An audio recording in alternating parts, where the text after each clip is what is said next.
பெற்றோர்களை இழந்த குழந்தைகள் அப்படி இல்லைனா பெற்றோர்கள் யாராவது ஒருத்தவங்களை இழந்த குழந்தைகளை பராமரிக்க முடியாத சூழல்ல இருக்காங்க அப்படின்னா அவங்களுக்கு இந்த ரீலை ஷேர் பண்ணுங்க. அன்பு கரங்கள் நிதி ஆதரவு திட்டத்தின் மூலமா ஆதரவற்ற குழந்தைகள் அல்லது பெற்றோர்களை இழந்து பராமரிக்க முடியாத சூழல்ல இருக்க குழந்தைகளுக்கு மாதம் தோறும் ரூபாய் 2000 கொடுக்கறாங்க.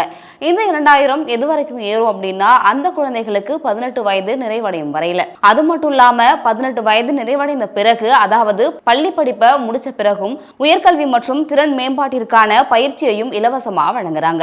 இதுக்கான தகுதி என்னென்ன அப்படின்னு பார்த்தோம்னா, பெற்றோர்கள் இருவரையும் இழந்த குழந்தைகள் அல்லது பெற்றோர்கள் யாராவது ஒருத்தவங்களை இழந்து இன்னொருத்தவங்களால அந்த குழந்தைகளை பராமரிக்க முடியாத சூழல்ல இருக்கவங்க, பெற்றோர்கள் யாராவது ஒருத்தவங்க மாற்றுத்திறனாளியா இருந்து இல்ல ஒருத்தவங்க இறந்து அந்த மாதிரி சூழல்ல உள்ளவங்க, பெற்றோர்கள் யாராவது ஒருத்தவங்க சிறையில இருக்காங்க அப்படின்னாலும், பெற்றோர்கள் யாராவது ஒருத்தவங்க நோயால பாதிக்கப்பட்டு உயிருக்கு ஆபத்தான நிலையில இருக்கிறவங்க யாரா வேணாலும் இருக்கலாம். இந்த ஸ்கீமுக்கு நீங்க அப்ளை பண்ணலாம். இந்த ஸ்கீமுக்கு நீங்க அப்ளை பண்றதுக்கு என்னென்ன தேவை அப்படின்னா, ரேஷன் கார்டு, ஆதார், வயது சான்று மற்றும் பாஸ்புக்கோட ஜெராக்ஸ் எல்லாத்தையும் எடுத்துட்டு போயிட்டு உங்களுடன் ஸ்டாலின் முகாம்லயோ அல்லது உங்க மாவட்டத்தில் இருக்கிற குழந்தைகள் பாதுகாப்பு அலுவலகத்திலேயோ நீங்க விண்ணப்பிச்சுக்கலாம். மேலும் இந்த ஸ்கீமை இதுவரைக்கும் 2.80 லட்சம் குழந்தைகள் பயனடைஞ்சிட்டு வராங்க.